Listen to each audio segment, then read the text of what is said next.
Hi, it's Dustin Lanier. Thanks for listening. Please find me on LinkedIn for original public sector operations content every week.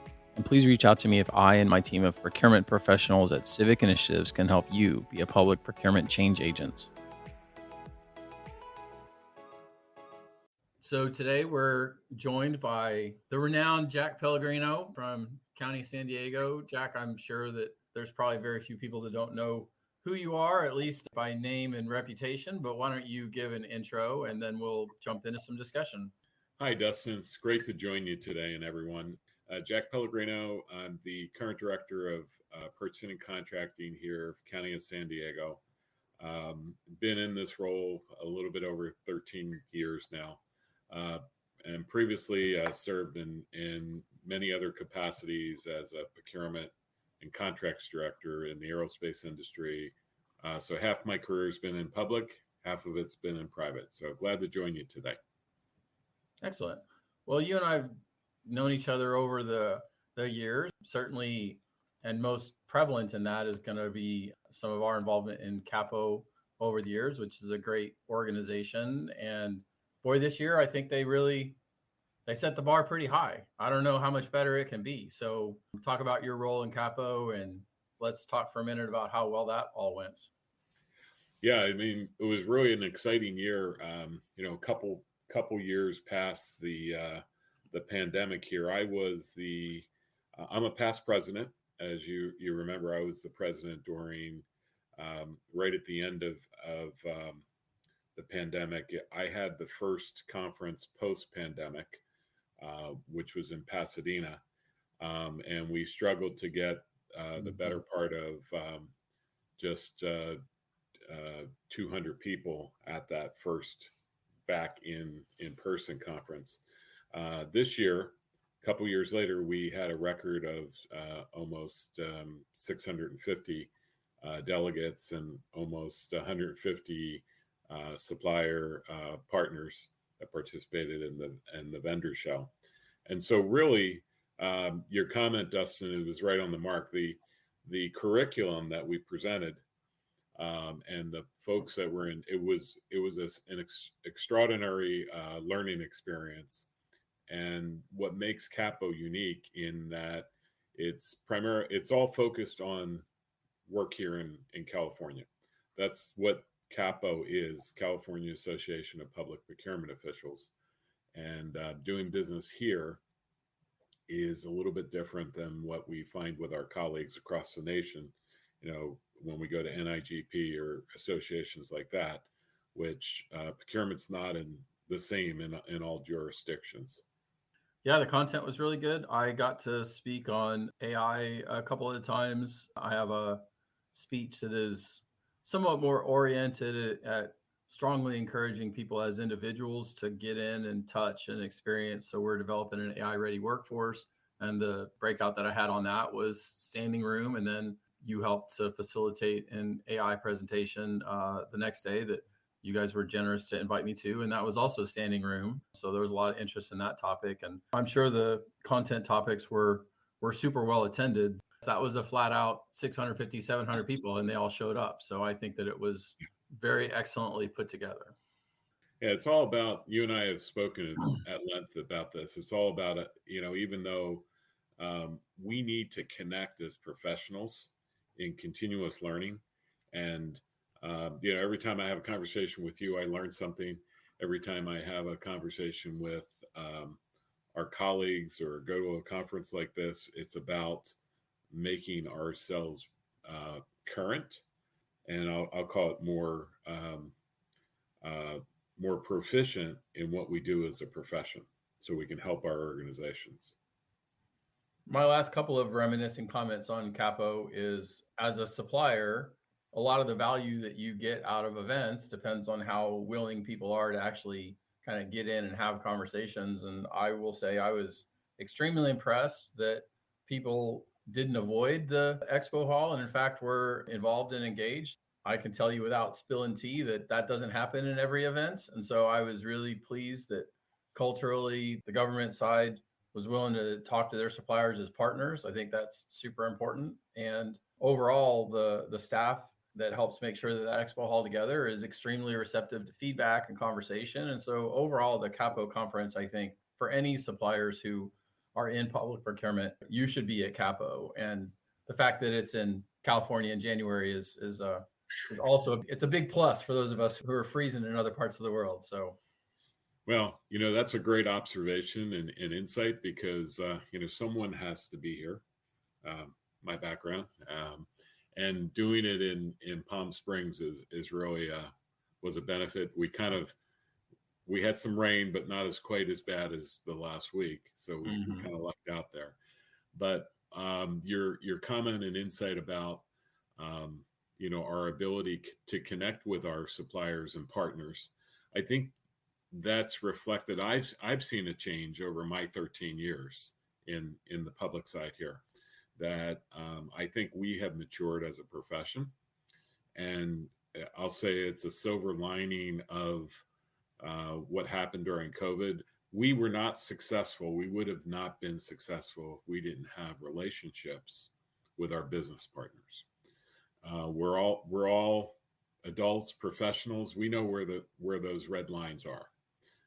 We know I'm not gonna take gratuities or lunches or kickbacks or any of that, but to have a conversation with a potential, either a current or potential business provider, is something we have to do, because when the things are going tough and you're in the middle of an emergency, who are you going to call? Now, we all know what the rules are. There are times where we have to I call it pull down the shades in our discussion and say, okay, we're in the middle of a procurement, or we're writing the requirements for this future procurement, so we can't go deeper in our discussion, but we surely can talk about current practices, future best practices, and really it helps both the governments as well as the providers, because any provider is trying to use a term from if you're a sport lover, you're trying to skate where the puck is going to be, not chasing the puck after the fact. Any successful business enterprise will be skating to where the puck's going to be. And so that's why it's crucial for us as governments and procurement professionals to help organizations that we want to solicit to provide us goods and services, to give them an idea where they need to be. And suppliers are creating new things all the time. And especially if we continue to write really requirement heavy RFPs, it's very important to learn where people are creating new things. I mean, Civic talks about AI. We're building a couple of things that are in some ways for our own use, because we feel like all organizations right now, if you're not assessing the impact of AI and trying to explore and develop, then I think you're at risk. And so for us, we're way out on the edge on some of what I would consider to be the core AI. And it's not even our core business, but I feel like we have to. And so having those conversations, I think, helps to learn and extend knowledge. And so overall, it was really well done, and congratulations for your continued assistance in their success. Thank you.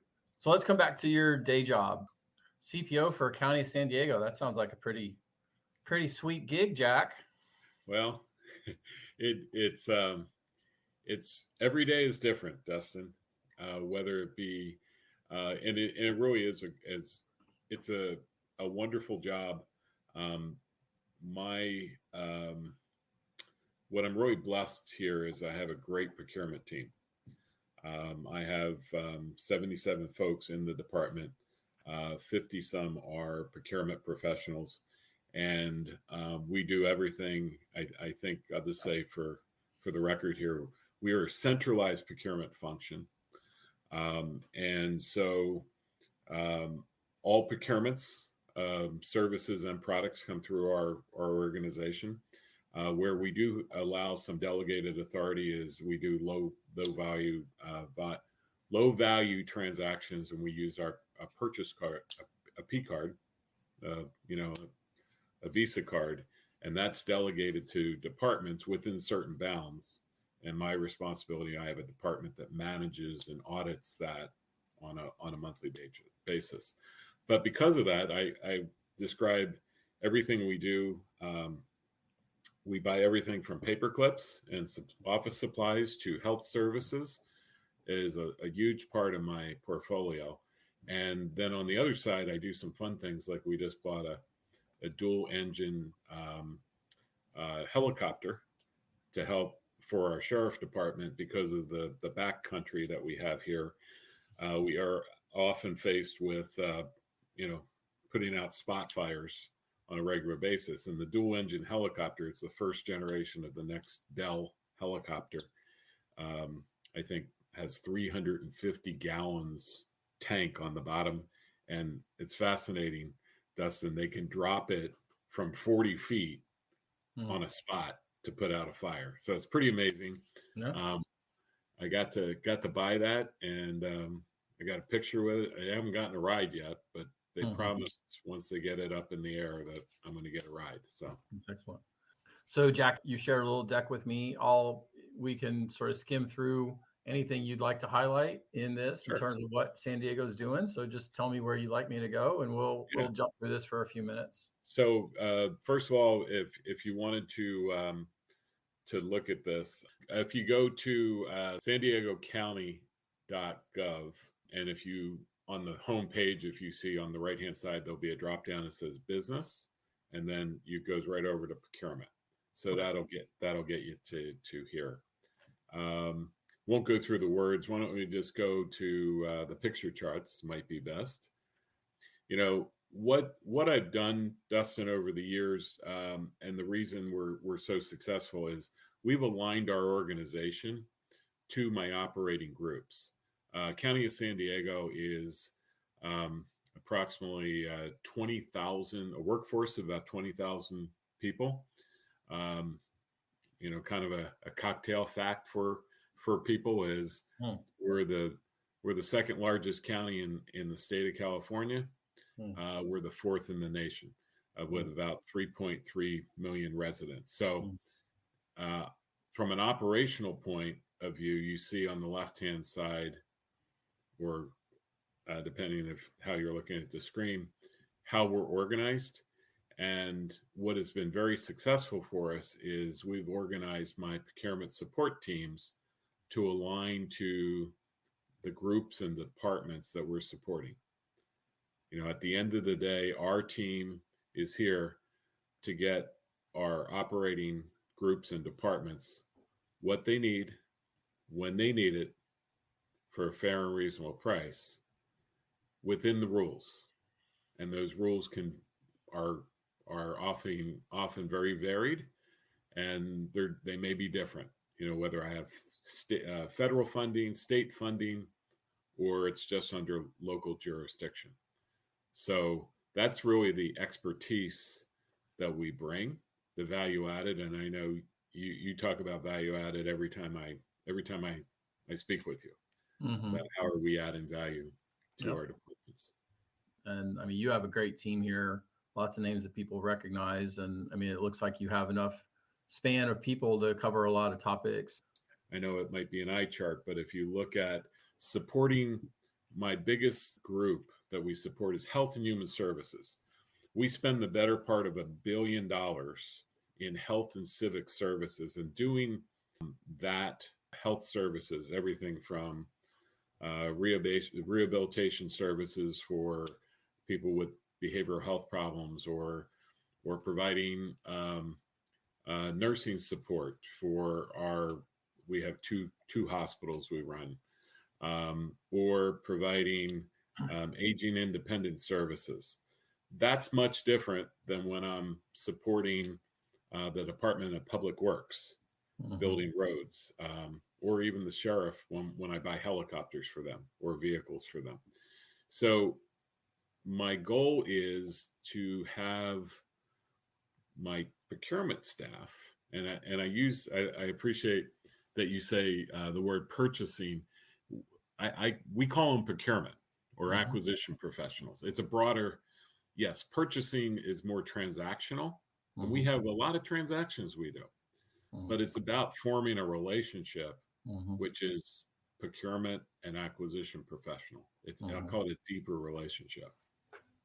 Plus, you give them a job title that feels like it's part of a career path, right? I mean, I know that you've spoken specifically about thinking about how you design the work so that people can see a long path. Maybe talk about how you've decided how to give people job titles and if you've taken that into account. Yeah, one of the thing, and I will say that that is evolving as we speak, Mhm. because it's a very competitive work environment right now. We have a younger generational workforce coming in, Mhm. that has expectations that, not necessarily are they're different of what when I started my career many Mhm. years ago. We'll leave that behind. Not We won't talk about how long ago that was. Um, but let me do say, we talk about AI. I Mhm. remember when I was doing procurement, Dustin, with the green forms, Mhm. Yeah, for sure. multi forms, and Mhm. we were using a Selectric typewriter. And if you Mhm. made a mistake, you had to go correct all the forms under it with different color Mhm. correction. Now, all right, so that was before computers. Thank God we don't do that anymore. But Mhm. I think one of the things is, as leadership or as leaders, we have to evolve our work titles, protocols, trainings, expectations to motivate today's professionals and to bring Mhm. people into our professional. I still think we're going to have a challenge looking forward is how do we get people excited to do what you and I do, to be in Mhm. the procurement workforce. I have a speech called Talking It Up. It's got little games and stuff embedded in it. And it's specifically talking about both how we talk to ourselves about this job and how we don't sell ourselves short in our conversations in our own head. And then when we're in situations where we're talking to the next generation, how do we use words and concepts that draws them into the ability to have impacts and or being able to buy cool helicopters, which is also a cool part of this job, right? But yes, I think that we all have a responsibility on how we think about this job and how we communicate that to bring in a next generation of professionals. Yeah, I appreciate when you do that, because I think each of us in different venues has the ability to do that. Mhm. Um, and even when, look, I've been, my neighbor has known me for 30 some years. He still to this day, first of all, thinks I work for the city. And, Mhm. a lot of people he can't distinguish the difference between the county and the city Mhm. or the state or the Fed government, right? And he Mhm. goes, you know, what do you do again? What do you Mhm. do? I said, well, I Mhm. mean, at the end of the day, Dustin, what I tell him is my job is to spend your taxpayer dollars, our money, not just his dollars, but my dollars too, wisely for the benefit of our citizens and our taxpayers. Absolutely. Once you eliminate out things like building depreciation and loan payments and intergovernmental transfers and salaries, 80 to 90% of the money that's left has to go through procurement or through contracting in some way. So there's a lot of opportunity to talk about impact and to create situations where our staff can have opportunities for creativity as well as moving things through. I mean, obviously, we have to have throughput in our processes, but when you look at how much of government and the lifeblood of programs and the ability to deliver services ties and connects back mission wise through procurement, we should be carrying that message and lauding that message and using that to attract new people into this work. Right. Yeah, I agree. If you want to go Yep. forward a couple Uh-huh. slides to that one, this reflects to that point. This chart reflects exactly what you said. Our budget, our annual budget is just under 8 billion a year. That's for the full county. So when you look at what we spend through procurement of supplies and services, I'm at 2 billion of that. So it's 20 some percent Mhm. of our success and failure is directly related, you know, almost a quarter of our success or failure is dependent upon the effectiveness of our contractors and our suppliers that we're engaging with. So it's awesome. Yeah, it's excellent. you know, An excellent slide for sure. so and the fun thing about this slide is, I mentioned health and human civic services, but there's also construction on the one end, all the way through, the types of things that you get involved with. I really, I just recently started to be an adjunct professor here at USD, University of San Diego, in supply chain management. And one of the things, I have a class right now that's with for operations management. And what a great segue for MBA students or undergrads to talk about everything we do is part of operations management, and it all plays together. Okay. If I can't get the goods and services that our departments need, we're going to have a problem. Our residents aren't going to get what they need. So it's really an exciting career. So I'm hopefully through that, I'm getting people excited. Well, what do I want to do when I graduate? Well, let me try procurement. Let me try this thing called procurement. Yep. Let's hold a deeper dig into that program to the end, because I do want to sit and talk about that for a minute. In terms of this deck, is there anything else that you'd like to jump to that talks about San Diego's story? This one is really, really awesome, because this is how, first of all, we measure ourselves, as you can see from this whole deck. Very early on, we decided we have to have KPIs. Okay. We have to know. I had one of my former bosses said to me, Jack, how do we know that procurement's doing well? And I said, well, April, you haven't gotten any complaints. Well, she goes, and she laughed at me. She goes, well, that's not deep enough. I haven't gotten any complaints. How about let's start to demonstrate what we're doing for the enterprise. And so I started my journey to KPIs, and managing and really measuring things that mattered. So one of the things that matters for our organization here, for my board of supervisors, we have a board policy that says the way we do our business is competitively. Okay. We don't do, I will say we limit the amount of no bid contracts or single source contracts. And so that's where you see this chart. So last fiscal year, which, the last full year that we did, which was the end of last June, we awarded 94% of what's eligible for competition competitively. And that includes, you can see a line on there is cooperative procurements. So I'm using piggybacks on previously other agency and cooperative awarded contracts. But that's really, this is one of the key metrics that we hold ourselves to. And then if you slide to the next slide here, internally, I'm very proud. You can see the third column there, where it talks about the number of transactions we did or the number of actions we did. If you go down to the RFP line, you see we did 178 RFPs last year. So that's more than a dozen. That's a dozen a month that we're doing a full SSC on. And what I'm really pleased to say about our staff is we've kind of worked it to a best practice is the median time is 117 days from issuing of an RFP to notice of award of a contract. And so I've been able to overcome the urban legend that all of our organizations hear from time to time in purchasing or procurement, that, oh no, I got to go through procurement or purchasing, and they take forever.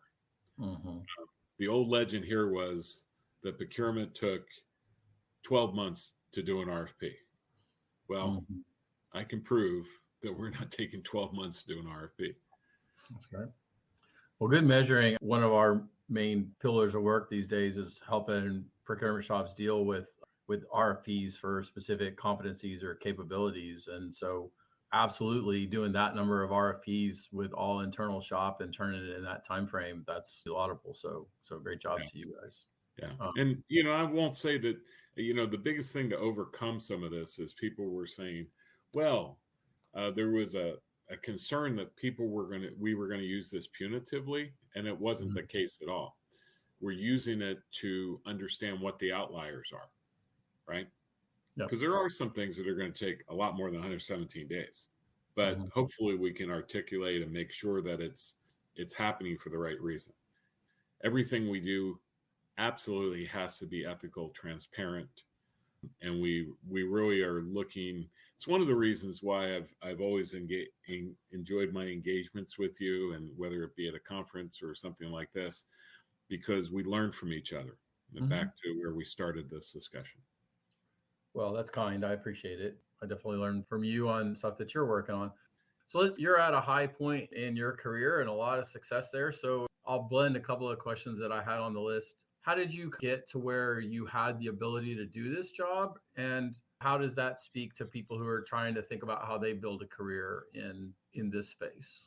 How did you get to this chair, Jack? And what was the success criteria that got you there? Well, it wasn't that I had in mind, I want to be the director of purchasing and contract for County San Diego. Well, that didn't happen. I started in school as an economics degree, graduated, and frankly, I had two job offers. I could have been a bank examiner for the Federal Deposit and Insurance Corporation in Salinas, Kansas. If you know where Salinas, Kansas is, out Dodge City, it's way out there in the middle of nowhere. I went to school in Kansas, in Benedictine College, small Catholic school in the Midwest. So, and my other job offer was TRW in Manhattan Beach, California. And they said, you could be a buyer in procurement. And I go, what's procurement? What's a buyer? What am I doing? So, I came to the coast, Manhattan Beach. How tough was that? Yeah, it's an easy choice. It didn't take me more than about a minute. Right. Became a buyer, and it was really kind of cool that I could use some of the things that I learned about, macroeconomics and microeconomics, and it was practical, and I wasn't, by buying goods and services for the corporation TRW, and we were building satellites for the U.S. government. And, I got to say, Dustin, I kind of fell into this and I go, wow, I can make a career out of this. And, every night I went home and I said, boy, that was kind of fun. Now there's problems with it. So, what I encourage people, and some of my colleagues at the time, I remember, they kind of figured out pretty clearly that procurement is a demanding job because you're never caught up. Things are always urgent. And if you don't like conflict or you don't like problem solving, it's probably not the profession for you. Would that be fair? Would you look at those three things? You definitely have to be willing to put yourself in situations where decisions have to be made, and you're dealing with folks on the other side who, they're putting a lot of time and effort into the thing. And at the end of the day, somebody has to win an outcome. And so you have to cloak yourself in the understanding that as a steward, you have to find strength in situations that maybe in your personal life, you don't necessarily want to quibble about a thing, but part of the job does say that you have to create an environment for competition, and then you have to establish a way to drive to an outcome, and then you have to hold the vendor that won that work accountable to what they committed to in the procurement process. So yes, it does require a certain amount of internal strength and understanding of what the work is. Right. Quite honestly, I think some my back in the day when I was my younger colleagues, some of them didn't want that responsibility. And I understand that. Or didn't enjoy the dynamic nature of our job. and those pressure points that you just described. Mm-hmm. The way I relieve those pressure points for myself is always full transparency, Mm-hmm. and that is with both my internal customers of what we can do and what we can't do, and why, and then Mm-hmm. also with building. We're going to go back to discussing relationships with vendors or suppliers. Transparency with them as Mm-hmm. well of what we can do and what we can do and where my boundaries are, and what my expectations are, because truly it is about building a win-win situation. I don't come to work every day to damage suppliers and not allow suppliers to be profitable or successful. Or I'm going to get a if I drive to the very best, I get some smoking deal, and it's to the detriment of a supplier Mm-hmm. or a contractor, and they lose money on it. Mm-hmm. Chances are the next time I go back, Mm-hmm. what's going to happen? That supplier is going to get even with me potentially to Right. recoup their losses, or worst case, they're not there because of that Mm-hmm. they're not able to be sustainable. So I know it's an overused phrase about being win-win, but I think too sometimes we kind of miss that Right. about and don't apply that. Well, to extend that with a supplemental thought, there's individual negotiations that may happen, kind of like there's individual weather, there's weather and there's climate, right? I mean, they're related, but they're not the same. So an individual transaction, you may win, or you may have put it in a way where it's extremely aggressive, but that's not a supply chain mentality. A supply chain mentality says, I have to establish a supplier core to meet the needs of this county. And I have to be able to allow people to have enough space to be able to function as part of my vendor portfolio. I need to be a business partner of choice. People need to want to do business with us. They can't avoid doing business with us because we have bad reputation on artificially extending the amount of time that it takes to pay invoices or Right. whatever. So we have to Right. be a modern business partner. We have to be a fair business partner. And then without being overly preferential, we need to establish relationships with partners that allows them to be successful. And that's part of a supply chain mentality that says it doesn't benefit us to have a supplier who walks away from an interaction with the county and says, that was terrible, I'm never going to do that again, because that's the opposite of what we want in terms of developing a robust vendor community that supports the needs of the county. Absolutely. By not, it's kind of cutting off your nose in spite of your face, right? It is important that I have choices for my customers, and those choices are both from technologically to delivery service to price, and that we're not just always focused. And I think that's a misnomer that sometimes we've been painted this way, or we paint ourselves this way, that public procurement is all about price, the lowest price. Well, there are sometimes in a commodity world, I'm going to go to lowest price, but there's a whole lot more in my portfolio that the majority of what I buy, Dustin, I'm doing under best value procurements. Mm-hmm. So it's other factors and price, and not it's not I hear my supervisors from time to time, they go, it's a race to the bottom. That's all purchasing worries about is the lowest price. And I go, no, wait a minute, time out. That's not how we operate. Yep. So You mentioned the adjunct work, and I know that you're involved in a new supply chain program, and it sounds pretty interesting. Tell me about kind of what that is and what influence you've had on moving that in a direction, and kind of why you're spending your cycles and your life energy on that. yeah. So again, I think it's a natural for us, and I wish when I was in school, there were, I'll just say back in the '80s, okay, there were very few, if any, supply chain management programs. Okay, I was in your traditional I had a liberal arts degree with an economics degree, but there's so much more in supply chain. Everything in the world is dependent on supply chain. Mm-hmm. Okay. This program has been around since 89, and it's Mm-hmm. both an undergraduate program Mm-hmm. as well as a master's program for working professionals. And it talks about, it's the full gamut of a supply chain, everything from the planning and the market research to through procurement, and we're in the middle of that supply chain Mm-hmm. through logistics and delivery of a product or service to a customer.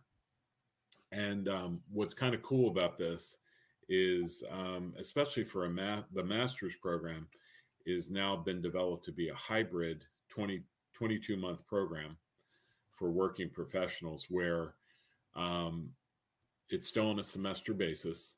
Most of the work is remote on on Teams or Zoom, and once a semester, there's a 3-day on site. You come to the campus and you spend 3 days, intensive 3 days of classes. And so in the program over the 22 months, you'll have done that 4 times.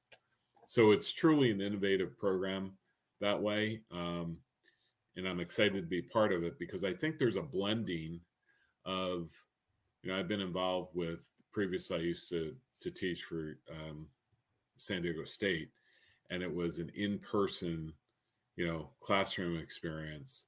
And I think what this has done is really blend the best of both of those, because there is obviously value to, like when we had the CAPPO conference or the NIJP conference, or we see each other in person, Mm-hmm. there's different value of that connection. Sure. Versus what we're doing today. What's your specific role with that program? So I am an adjunct professor in the program. Right now, I'm teaching a class on operational management as part of part of the undergraduate program. It's one of the required classes. Later semesters, I'll be teaching as part of the supply chain management program, the master's program. And right now I'm serving as the interim managing director of the Supply Chain Institute. Now, what the Institute does is just put together a set. There's about a dozen or so representatives from companies, from places like Qualcomm, General Atomics, Bumblebee Tuna, of supply chain professionals, people like ourselves that have been the director of supply chain. They have different titles than you and I have in the public side. I'm the director of purchasing and contracting, but on the commercial side or in the public or the private side, you'll be the vice president for supply chain for Qualcomm. Same thing I'm doing, buying, but in a different way, right? There's support. So that's what we have, sort of an advisory board to both provide opportunities for the students to talk to us, and also kind of map out for them to be successful in their business. They're going to be needing to hire this talent that's being educated in supply chain. So it serves both interests. That's excellent. Give some advice to folks who are trying to come up in their career. Maybe they're midway or they're just starting. When you look back at things that helped you be successful, or the ability to build a portfolio and a set of work here, like what advice do you have to younger people as they decide how much of their life they're putting towards this, and then how to be successful at it? Well, I would probably start with, make some collegial friends in the industry. I mean, many of us, I know we talk a lot about, getting a mentor. Okay. My view on mentorship is not formal mostly. I know people have formal mentor programs, mentorship happens, the best mentorship is informally by both peers, supervisors, um, and other colleagues that may not be in your specific domain. Like you and I just met, a few years back, and we became colleagues, and we've, in many ways mentored each other without saying, that formal term. So what I would say is look for those opportunities to develop collegial relationships, and don't be afraid to look a little bit outside yourself and your current condition, but talk to someone maybe at the city and another role, um, to try to find, you know, it does two things. It gives you I'll call it the depth, the breadth and the depth of you being able to problem solve. Because Dustin, I think you'll agree with this. There are times that we're faced with a challenge, and we've never done it ourselves, um, and we're like, oh, where do we start? And we'll pick up the phone and we'll call like two calls away, and we'll find somebody that maybe has never done it either, but has an idea of someone that has. So that would be my advice: is um, start to build a network. Yep. And there's no two paths that will take you. There's no one direct path that will take you to the seat of the really cool gig that I have here in San Diego right now. Like I said, you're one of my thoughtful leaders, has said before that it's easy to leave a job, it's hard to leave a community. And if you build community within procurement, then even if something in your one particular job doesn't work or it doesn't give you enough space, if you've built connections in a community, then it allows you to say, how can I continue to grow across this? So things like, local groups, of course, like CAPPO, or then even NIGP chapters within your regional areas. NIGP does a lot of great things to build connections, especially on the local and muni level. There's other things. And then committing to some sort of an educational path to be able to grow your knowledge, even perhaps beyond what you may have access to within your own day-to-day job. There are several ways to be certified. There's several ways to educate. Programs like the supply chain program that you mentioned, finding ways to build roots and connections to see the broader path from wherever you happen to be at that moment, and to continue to grow your own knowledge beyond perhaps just what you're able to do in the job today seems like very important cycles.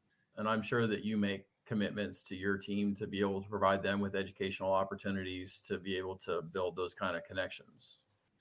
Yeah, what I've told my folks is this is a partnership. A partnership between me as your supervisor or your the head of this organization, that I'm going to give you the ability to improve yourself continuously, whether it be to go to a conference, whether it be to go to educational opportunities. But at the same time, do understand that I may not have the next promotional opportunity for you when you're ready to take that. So that's the partnership. Okay. I just can't create a new position when you're ready.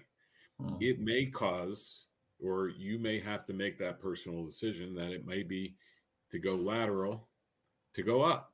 Okay. Because my opportunity is not here. Preferably I'd like you to stay with us, but I do understand there's sometimes that I don't have that position open right now. So that's always but it does make me very proud when someone gets promoted into a higher functioning position. And I know that they've learned the tools of the trade right here. So. Well, great. I think we hit most of the questions that I wanted to go through. So really thankful for you jumping on and sharing some thoughts about CAPPO, your observations on the excellence that you're building at the county, and some of the great things that you're doing with the supply chain program, and I think we delved into a lot of discussions about building the profession, which is always something that I enjoy spending time on. So kind of you to jump on, Jack. Well, and thanks for having me, Dustin, and we will see you probably at NIGP Forum next, right? Yeah, I'm going to Houston in a few weeks for that leadership thing, and then yes, we'll see you at Forum. So okay. Well, great. Well, thanks, Jack. Have a great day. Thanks for everything.